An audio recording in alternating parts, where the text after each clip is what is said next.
Live from the Department of Music, School of Performing Arts, University of Ghana, Legon. Welcome to the Season 2 of High School Monologue Challenge, brought to you by Heritage of Africa, sponsored by Bigo Drinks and Vanna Natural Mineral Water. So last season was massive. You saw how it went down, and I'm sure this season you are expecting something different. Well, your guess is as good as mine, because we are all expecting something good from the kids. My name is Mike, called Joe Frimpong. You can call me FM. Let me take a breather, and when I'm back, my judges are seated, and then the challenge will begin. This is High School Monologue Challenge Season 2.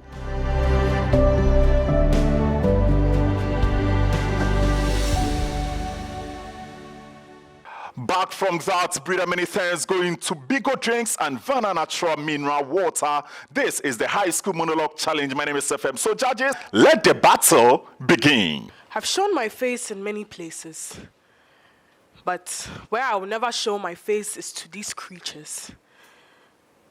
They know me all too well, because a part of me is not a part of me, but a part of them.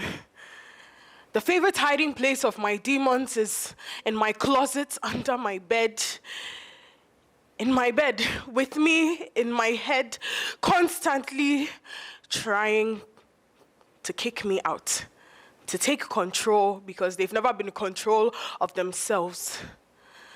And even they know how to cut me some slack sometimes, because I've been through too much. So they listen more than my friends do. And then they ask, what are you talking about? We are your friends, better friends than they'll ever be. And so I come to the realization that I cannot fight what I'm already on the same side with. Life is a journey. Being black, you must be proud, because black is beautiful. I don't understand why we think wearing black is a bad thing, but wearing white is rather a good thing. If you don't believe me, if I'm going to a funeral right now, I will wear black. But if I'm going to a party, an outdooring, I will wear white. Why? I am black and I have to be proud of it. Because in sciences, the first bone was discovered, and it's a black man bone.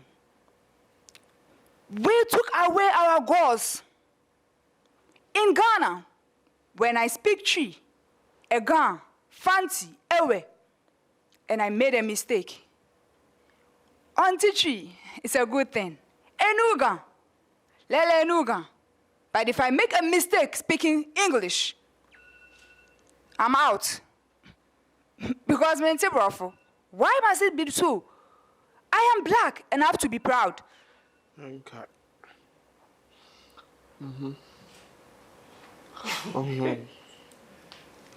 It's okay. It's okay. Thank you. In silence depth, still in my confidence, my hope, my sense of purpose. I'm a shadow of my former self. Ghost haunts me.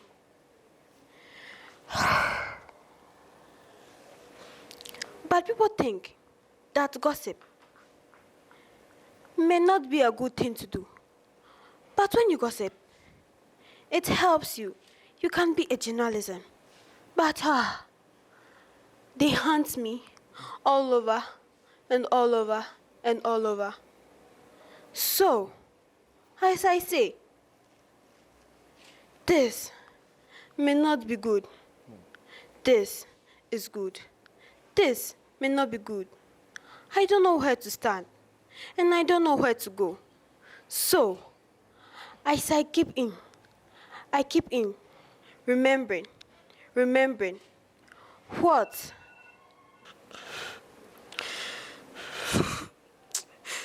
I have been alone for so long. I have started to forget what it's like to be a human. The silence is deafening, a consistent reminder of my own significance.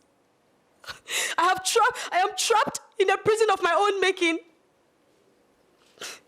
Fear, a familiar companion, fear of failure, fear of being forgotten. But in this darkness, I have found a strange sort of clarity. I have realized that all my fears and doubts are not unique, but universal. In this darkness, I have realized I have found a freedom, a glimmer of freedom, a freedom to face my demons, to confront my fears. Funny enough. Funny how quiet makes everything loud. Out there, I could pretend. Keep moving. Keep smiling. Keep busy. But here alone, there is no one to lie to. I'm scared. Not of the dark or the silence, but of me. I've spent so long trying to be who everyone needed me to be. But I don't know who I am when the mask comes off. What if there's nothing under it? Just fear. Just noise. Just emptiness. I keep thinking, if I disappear, would anyone notice? Would I notice? Maybe this is the point of all this. Maybe I'm meant to face the truth I've been running from. Maybe I'm meant to fall apart, to figure out a way to bringing myself back together. Alone. Not broken. Not yet.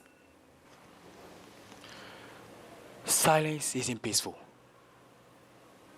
It's loud. Too loud. In the quiet, I hear the voice I've always trying to drown out. You are not enough. You are failing. You'll be alone forever. I have spent nights pacing, trying to outrun it, but fear isn't in the hallway. It's inside. My chest tightens like a trap. My thoughts spins faster than any noise ever could. Living alone isn't freedom. It's a trial, like writing on a blank wall with no one to read it. Today, I face it. No more running. No more hiding. You are not stronger than me. I see you, and I'll not let you win.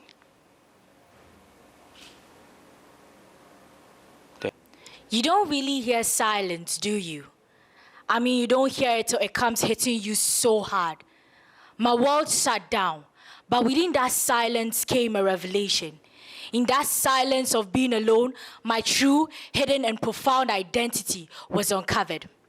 In my murky well, where all openings closed, all voices suppressed, no criticisms, no casting of aspersions, just me and my nudes representing stainless in my reality. I found myself naked, barefaced, unveiled, and exposed. But I saw a spark, a representation of my revelation, transition from the dark side to the light side. Transition from the dark side to the light side. Then voices so loud that seems to sounded like never before. It kept on saying that I'm more than I know, that this darkness isn't ending slow, that this silence isn't shame or rejection, but where I stand to regain my name. I'm no longer naive of my identity. I stand with a charge I stand with self-reflections, a chance to recharge, and a clear mind, focus on my thoughts, that I no longer fear what drains me, and that is my stepping stone. Isolation, not exile, but a quiet country where my soul first learned to breathe the dust from raindrops on bare lands. Its silence cradled me like the warm embrace of a mother. Its stillness broke the noise I once called life. This barren land was the soil of my becoming. Days passed like drifting smoke from Nanole's Batashi. Unmarked, unhurried. Here in my own shadow, I sprouted thoughts that never spoke aloud. Here I lived, not among, but within. Yet in that quiet, something stirred. Loneliness crept in through unseen cracks. And with it, darkness was born. This darkness did not knock. It seeped. Through pains, through bones, through every unanswered, "Are you okay?" It painted everything in grayscale. I saw people run from it. But I watched, and I wondered, do they see me as lost? Do they think that I need saving from this space I've made my home? Yet, in the thick of black, there came no sun, only reflection, clarity, not comfort. And so, I became the loner, the outcast, the eyes behind the curtain, the one that no one cared about. But I wasn't unloved, because if darkness held no love, why then is love blind? No one sees me here, not in this room, not in this mind, not behind the book stacked like walls. And the smiles I wear like uniforms just to survive another day of pretending I'm okay. I sit here in silence, but my thoughts scream louder than lectures, louder than expectations I carry like chains, louder than my parents' voices asking, "So a genius, I don't know. Maybe I lost myself in trying to be what they wanted. Maybe I'm not lazy, just lost. Not weak, just tired. Not dumb, just drowning. Everyone says you'll be fine, but they're not the ones in here alone, with every failure echoing like heartbeats. Every deadline chasing me like I owe its blood. I do not need another motivational quote. I need to breathe. I need to be seen. I need not to be perfect to be enough. You're done. Oh, wow. How do you feel? Genuinely.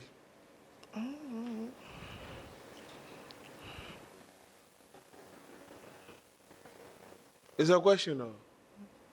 How do you feel genuinely? How do you feel? When you look at episode 1, episode 2, and this episode, how do you feel?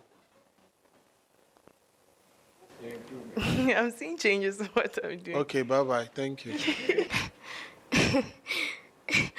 My heart beats for one person, only you. Every moment with you, my love shines true. But I fear, desperately fear, finding your love gone. I fear my touches no longer set your soul on fire. My kisses, my erythine, my love, a tired desire. I fear you see my flaws, my quakes, my fear. I wonder why you always dry up my tears. I fear our laughter will fade, our adventures few, leaving me behind like a chapter unread through. My greatest fear of all is living a life without love. My heart falls. My heart swells with pride for our ancestors' hand. But I fear, deeply fear, our heritage is fading fast like the morning mist that vanishes with the dawn's blast. I fear our children are embracing foreign ways, forgetting what identifies us amidst everyone else. Our identity is fading. I fear our language has been reduced to phrases. Our rich history, battles won, kings crowned, erased. Our kente cloth remains in the gallery, only to be worn on special occasions. Our Nancy Gro has become merely tales fading ways. Our drums are silent. Our dance still remains without a move. What will become of us? What will become of us when you are dead and gone? Who will remember the ancestors' names? Will you? I don't think you will. You know what haunts me most? It is not the path I've chosen, nor the decisions I've made. It is what I did not do. The words I held back, the chances I let pass through my hands like the grains of the sand. Regret, they say, is an anchor. The type that draws you deeper to the sea, that is full of what ifs. Anytime I watch the sunshine, it reminds me of moments I let pass. A chance to say I love you, a risk to start something new. But That's my greatest fear. The regret of failing to reach my success. The regret of... Every day, I used to walk on that spotlight, wearing marks on my face, with my face painted, my hair styled, just to show the world the perfect side of me. But the truth is, the marks is too heavy. But maybe, just maybe, vulnerability is the real good. Yes, the real good. I sometimes let them see me, but I want people to see me. But I think I should take off the mask. Yes, for people to notice me and to know who I am. Yes. You see, I've spent so long running from you, haven't I? Just a whisper on the edge of my mind. A sneaky shadow that lurks in the corners. Fear. A fear of failure. A fear of success. A fear of judgment. A fear of being utterly, irreversibly alone. It's like fog creeping in, choking out the lights until all that is left is this suffocating silence. But I'm more than the sum of my fears. I'm not defined by the judgment of others or mistakes I carry like stones in my pockets. I refuse to let you dictate for my life. Dictate for my future. Dictate for my future. I've got this dream that's ready to fight. Laughter that's ready to be shared. Love that's ready to be given. Funny, isn't it? When you are surrounded by people, you barely hear your own thoughts. But when the world goes silent, everything starts talking back. I used to blame the noise for why I never listened to people, to myself. But now I hear everything. But the truth is, I'm scared. Not because of who I am, but because of what I am when people are not watching. No marks here, just me, just trying to be who I want to be. I've always built my life on distractions, rushing, performing, pleasing. But now that everything is gone, I think I know that there's nothing I want to do. I used to look in the mirror and see someone I didn't quite recognize. Smiles couldn't reach the eyes that held too many secrets. But now, the silence has stripped me bare. No more pretending, no more noise, just truth. Isolation is a cruel teacher. It doesn't whisper, it shouts. It forces you to look back at what you've ignored. The old friendships, the lies you told to fit in, the dreams you buried to survive. I always said, I'm fine. That shield, that phrase became my shield. I have been alone for what feels like eternity. I have seen the ghosts of my past, the choices I've made, and the paths I refuse to take. I have stared at myself in the mirror and confronted my fears, the fears that have haunted me for so long. The fear of rejection, the fear of being alone, the fear of being forgotten. But in all, I found some kind of freedom. Freedom to heal. The freedom to rediscover myself. I am broken. Yes, I am scared. I don't know what's wrong with me. I don't know. But in all, I know I am resilient. I am learning to find solace in solitude and to rewrite the story of my life. For today's high school monologue challenge, who is your favorite so far? You've seen the participants, you've also seen the schools that they are representing. Well, I can't say I have a favorite, okay? Because, of course, you know we can't do that. Judges have done their best, but you watching, just look on the screen, okay? Just pick up the code and keep voting as many as you can. There's no limit to the voting. All networks, just keep voting for your favorites. Many thanks to Bigo Drinks and Vena Mineral Water, to the entire production team for making this a success. My name is Safem. We shall meet. Bye-bye.